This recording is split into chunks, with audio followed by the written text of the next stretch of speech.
Bueno, estamos analizando la relación México-Estados Unidos como parte de la serie de programas que estamos haciendo para analizar los grandes temas de la elección aquí en el país. Desde luego la relación México-Estados Unidos, pues vaya que es importante, no hay ni que decirlo. Hablábamos ya el segmento pasado de si se puede destrabar o no la renegociación del Tratado de Libre Comercio, pero ese es uno de los temas, Jorge. Los otros dos son el muro y la migración, ¿no? Mira, en teoría lo que yo creo que hay, sí, o lo que se ha escuchado tanto en Washington como en México, que los norteamericanos llaman desde la época de Carter, de la elección de Carter de 1980, una sorpresa de octubre, porque las elecciones allá son en noviembre, aquí sería una sorpresa de junio, digamos, que es sacar casi de la nada un gran acuerdo entre México y Estados Unidos que involucrara comercio, migración, etc. En la parte migratoria, lo que están negociando o han venido platicando, por un lado, que sí se legisle lo de los Dreamers o DACAs, pero no 700,000, sino como 1.8 millones, de los cuales 1,5 millones son mexicanos, por un lado, que es una forma de amnistía, es legalizar a la cuarta parte de los mexicanos sin papeles en Estados Unidos. Y segundo, aumentar por decreto ejecutivo por lo menos el número de visas H2A, que son para trabajadores agrícolas, de alrededor de 150,000 que son ahora, a 300 o incluso a 400,000. Y de ser posible, también las H2B, por ejemplo, para la industria de la construcción, por ejemplo, para la jardinería, por ejemplo, para todo lo que es el turismo en Colorado, en Florida y todo eso. Ese es el paquete que tienen Videgaray y Kushner. El pequeño problema, además de Trump, es que este paquete sí implica o tiene implicaciones legislativas. No todo es del Ejecutivo. ¿Las visas también? Las H2B, un poco, las H2A no, pero lo que decía Javier hace rato es absolutamente cierto. No puede dar las H2A si no da las DACAs también, el 1,5 millones de Dreamers. Pero no puede dar el 1,5 millones de Dreamers porque no le quieren dar sus 25,000 millones de dólares para el muro. Los demócratas, no México. Olvídate de México. Entonces Trump dice, a ver, yo les doy todo esto a ustedes, a los mexicanos y a ustedes demócratas y a los latinos y a toda la bola. Ahora, nada más denme a mí mis 25,000 millones de dólares para mi muro. Y los demócratas, Schumer y todos ellos dijeron que no, que era inaceptable. Entonces, el acuerdo que Videgaray y la otra es que México lo pague y México dice, no, tampoco voy a pagar. Entonces, Kushner y Videgaray tienen muy bonitos acuerdos, pero que no aterrizan. Entiendo en el caso de Videgaray, pues que lo está haciendo porque es su chamba, pero pobre de Kushner, porque pues, en un momento se va a voltear y le va a decir a su suegro, oye, cabrón, pobre no sé si sea el término. Pobre no sé. Oye, mira, me tienes aquí negociando con este cuate, qué flojera. Toda la del mundo, una esposa guapa, ¿cuál pobre?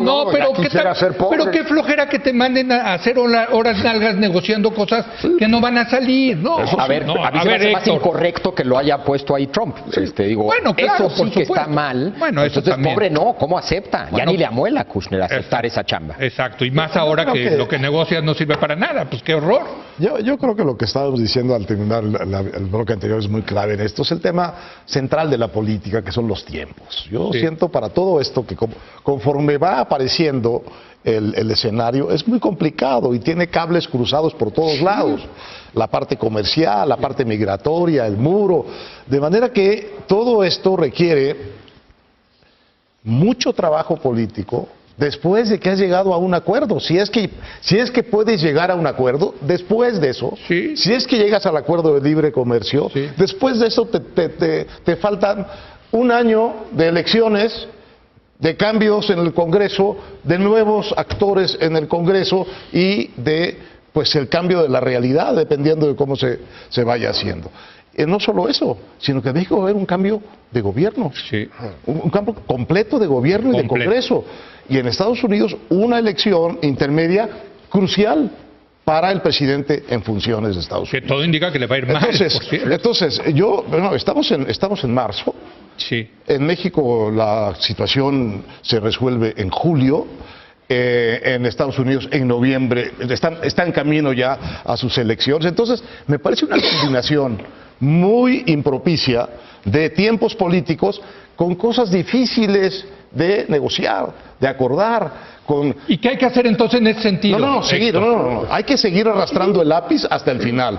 Lo que no hay que hacer es, como siempre, vender ilusiones, porque luego esas cosas que no se cumplen rebotan de la peor manera. Yo, francamente, no veo cómo podemos proceder a nuestro sistema analítico peculiar esta vez. Vamos a apostar. Yo no creo que vayan a sacar nada. No va a haber sorpresa de mayo. Antes de diciembre, yo creo que no. Yo creo que no, pero están en eso. Y yo insisto, el único criterio. Ahora, me gustaría perder esa apuesta. El presidente Peña Videgaray, estoy dispuesto a aceptar que él tiene algo más en la cabeza. El presidente Peña, lo único que le importa es hacer todo lo que pueda hacer para que gane. Punto. Si eso implica anunciar, lo anuncia. Si implica no anunciar, no lo anuncia. Levantarse en la mesa o quedarse en la mesa. El criterio central para Peña es ese. Bueno, pero también se le está acabando el tiempo. Se le está acabando el tiempo. Ese efecto tiene que verse en julio.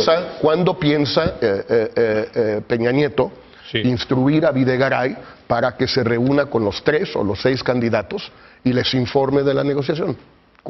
¿Como cuándo sería una Bueno, esta ha sido una negociación realmente, como tú dices, muy cerrada, ¿no? Ahora... Pues sí, pero no piensa informar el gobierno, que se hagan bolas. No sé, es que yo también escucho cada cosa. Ahora que vino Kushner a México... pero ¿qué es lo menos que va a pasar? ¿Por qué viene Kushner a México? ¿Por qué lo llevan a ver al presidente? Hombre, pues que haya diálogo, que se mantengan las líneas de comunicación abiertas. Videgaray ha ido 15 veces en 13 meses a Estados Unidos. ¿Y está mal? No tiene que venir Kushner, lo ve cada 2 semanas. Bueno, quería venir, yo creo, a platicar directamente con el presidente, porque yo sí creo que se está abriendo esta ventana de oportunidad para tratar de cerrar el tratado en las próximas 4 o 6 semanas.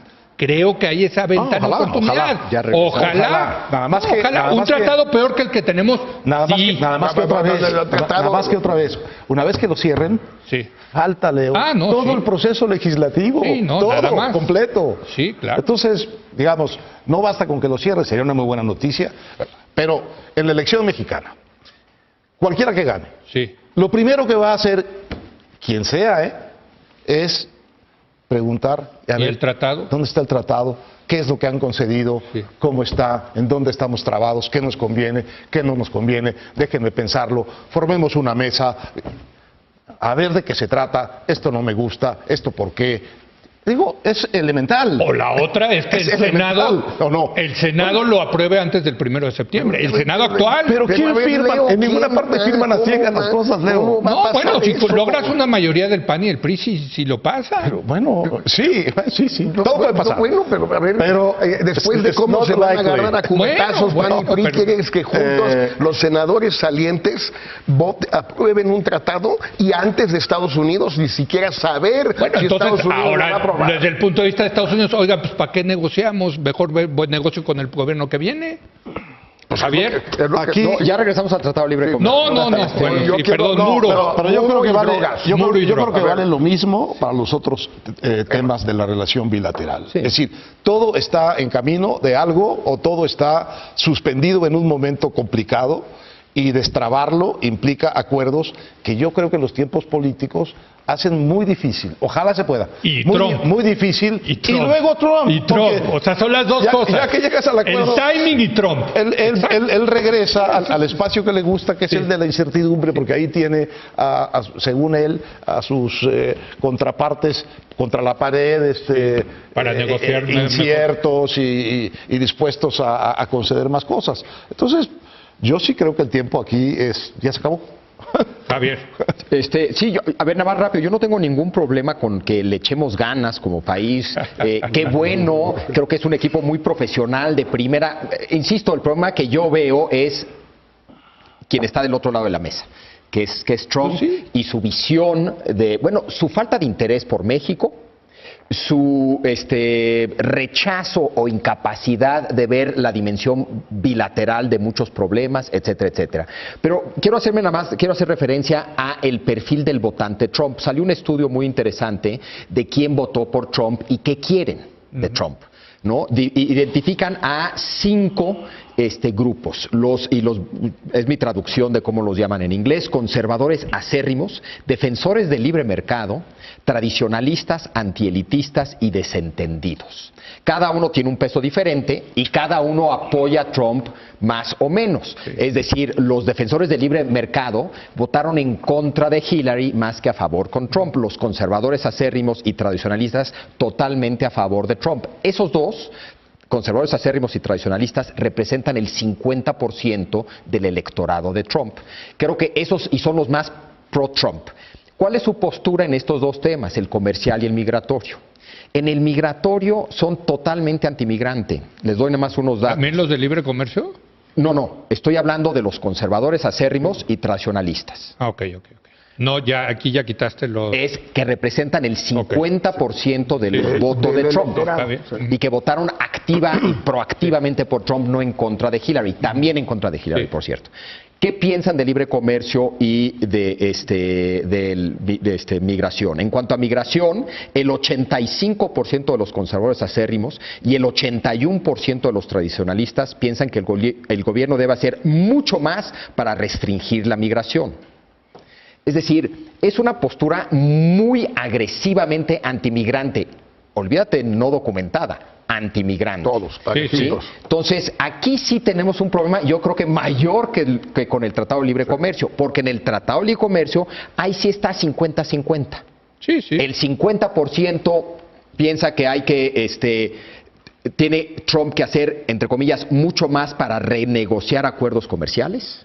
Y el 50% no. Entonces, ahí sí Trump se puede ir de cualquiera de los dos lados y lo beneficia o lo perjudica lo mismo dentro de su base.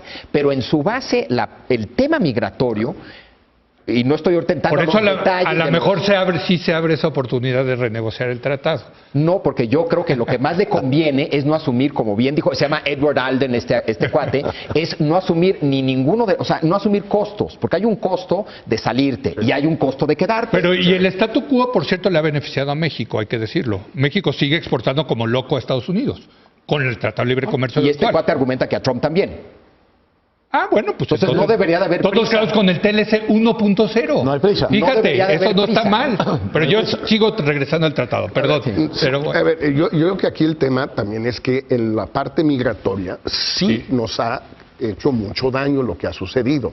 De lo que sabemos, y deja tú lo que no sabemos. En primer lugar, sabemos que ya han aumentado las detenciones de mexicanos dentro de Estados Unidos en porcentajes muy elevados, tierra adentro. 40%. 40% hasta septiembre pasado. No hay datos de octubre hasta febrero, pero todo indica que la curva seguía creciendo y esas detenciones se están traduciendo ya en deportaciones, que siguen no siendo del nivel del pico de Obama, pero ya superaron el 2012 de Obama en estos últimos meses. Segundo, los Dreamers sí están ya en una situación de limbo, en una situación de incertidumbre tremenda, y son 1,5 millones de ellos protegidos por la Corte ahorita, protegidos, ¿no? por el Poder Judicial. Sí.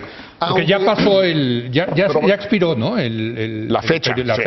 Pero protegidos en cuanto a que no pueden ser deportados, pero no protegidos en cuanto a que pueden trabajar legalmente. No pueden. Luego, el tema del muro, pues es un punto de litigio, deja tú con México, con los demócratas. Con México ya, van 3 encuentros o no encuentros Peña-Trump, fracasados, fallidos, que se caen por el muro. Son 3. Que nunca había sucedido una cosa así. Tú no anuncias un encuentro para luego cancelarlo. Pero ya van 2 veces. ¿Qué nos dice eso? Pero eso no se va a resolver, ¿estamos de acuerdo? Eso.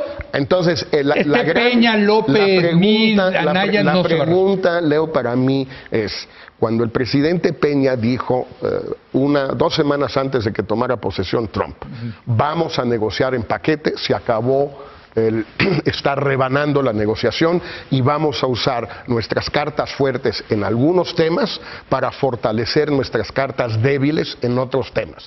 Y vamos a negociar lo migratorio contra las reglas de origen y el fentanil contra el Sunset Clause y los centroamericanos contra la estacionalidad agrícola. Que yo sepa, nada de eso ha sucedido. No. Absolutamente nada. Nada ha sucedido. Cada una va por su carril. Y ya no sucedió. Ya no sucedió. Sería impensable que en ese momento hubiese un reparto de la baraja de otra manera. Pero puedo preguntarles antes de irnos a la pausa. Digamos que ya tuvieran todo listo. Todo. El tratado. Pero ¿cómo vas a...? Espérame, no les quiero... Supongamos que tenemos una abrelatas. No, es que espérame, exacto, pero es que eso es lo bonito de la pregunta. Ya está todo planchado, listo, acordado, etcétera, salvo el muro. En el muro no hay manera de que haya acuerdo. Lo del muro puede tirar todo lo demás. Pues es lo que hasta por lo pronto las visitas. Todo lo demás. Eso es lo que entonces, conclusión, pues no va a pasar nada. O sea, olvídate de la relación. No, 4 años. Bueno, o cambia tu estrategia de negociación, pero ya es muy tarde. Ellos dijeron, Videgaray insistió en esto, que sí iba a revolver todo, y no lo ha hecho. La estrategia de negociación solo la pueden cambiar realmente nuevos negociadores. El nuevo gobierno, claro. Nueva baraja. Pues sí, si no, ¿cómo? Sí, y la locura de todo esto es que de toda tu lista de temas, el único tema que no es una política pública, que no es un... Es el puro. Es el muro. Sí, el maldito muro. Es una metáfora de Trump para conectar con su base. Sí. Bueno, no si la pagas, ¿eh? No. Si la vas a pagar, es una metáfora, la metáfora más cara de la historia del hombre. Es una cosa ridícula. Los republicanos piensan que es ridículo, los demócratas piensan que es ridículo. Es además una ridiculez costosísima en todos los sentidos. Medio ambiente, dinero, en tu relación bilateral. Es una locura. Es una locura total y el consenso es total y absoluto de que es una locura total en todas las posibles dimensiones. Sin embargo, es fundamental para Trump. Sí. Bueno, vamos a una breve pausa. Ahí estamos. Y quiero regresar a que discutamos el tema ya de los candidatos. Con respecto a la relación México-Estados Unidos. Regresamos en un momento más.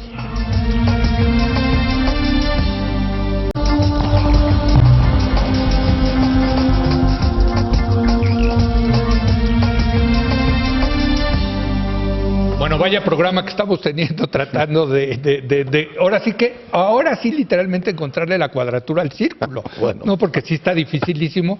Relación México-Estados Unidos.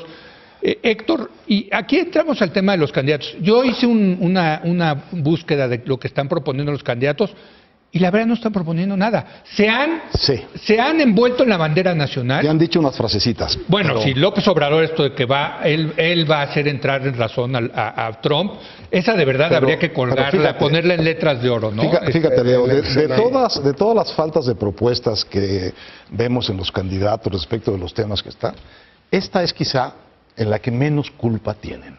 Porque están en la misma situación que estamos todos los mexicanos. Lo que decía Jorge al empezar el programa. Realmente nuestro nivel de ignorancia, de negación, de no estudiar lo que está pasando en nuestra relación fundamental que tenemos en el mundo, que es la que tenemos con los Estados Unidos, y que no es una cosa de ahora, es una cosa muy vieja. Realmente esto no forma parte del horizonte noticioso, analítico, académico, de discusión pública, de nuestra vida pública. Estados Unidos no está en nuestras noticias. Y nuestros tratos con Estados Unidos tampoco están en nuestras noticias.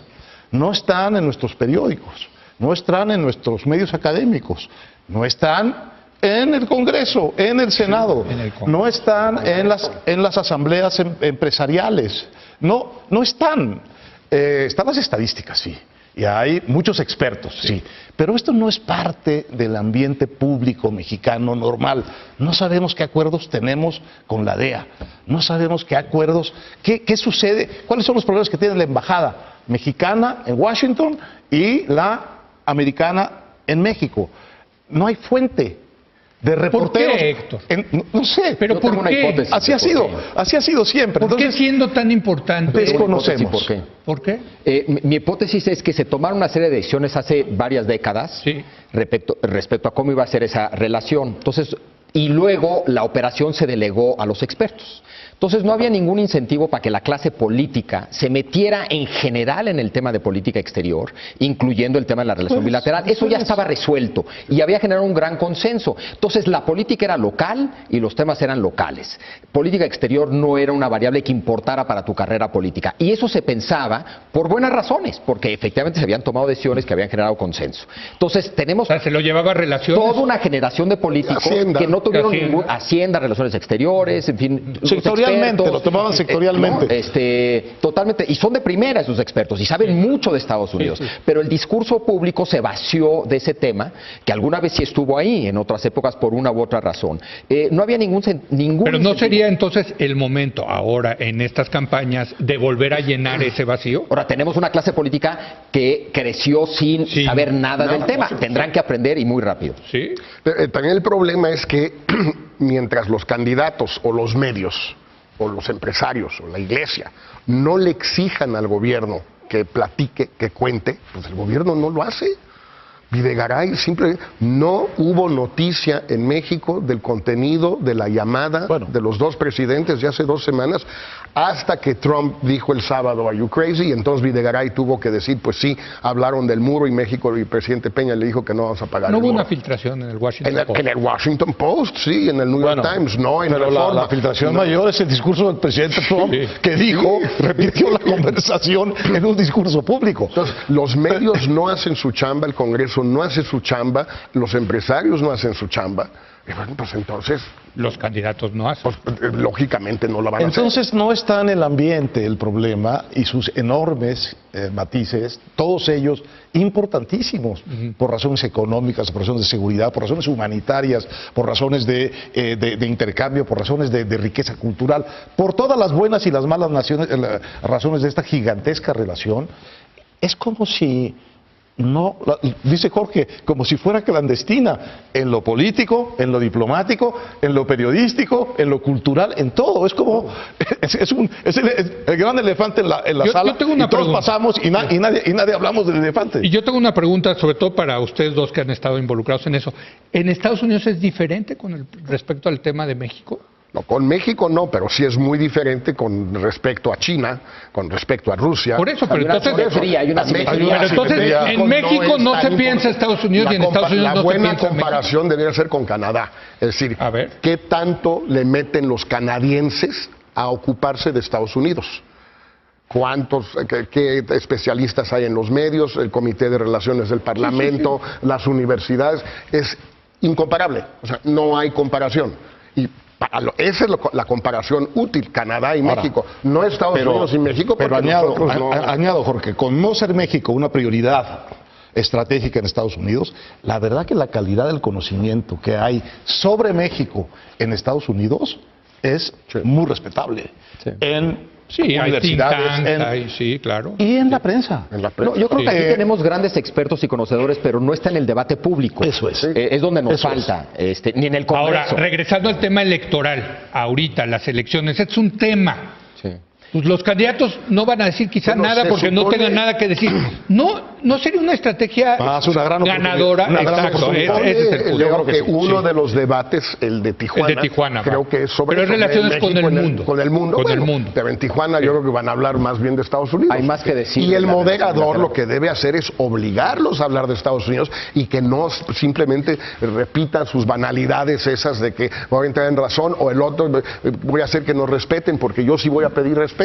A ver, el respeto, llevamos 100 años con el pinche respeto, ya. Y hay otra variable que nos va a obligar probablemente, que nunca ha habido una elección con un presidente como Donald Trump en la Casa Blanca. Mañana tuitea, mañana toma una decisión como salirse del Tratado de Libre Comercio, mañana puede hacer muchas cosas que nunca haría ningún otro presidente de Estados Unidos. Él sí las puede hacer y eso los obligará a reaccionar. El elefante no se está quieto. El elefante está nervioso. Y por ejemplo, iniciativas como las que ha hecho Ricardo Anaya de mandarle un video en inglés a Trump, que evidentemente Trump ni lo va a ver, ni le interesa y se moriría de la risa, sino que es para consumo interno, claro, Héctor, bueno, ¿no? Claro, pero... O sea, esto de envolverse en la bandera siempre puede dejar buenos rendimientos electorales, ¿no? Y todos lo harán. Todos lo harán. Eso no te distingue.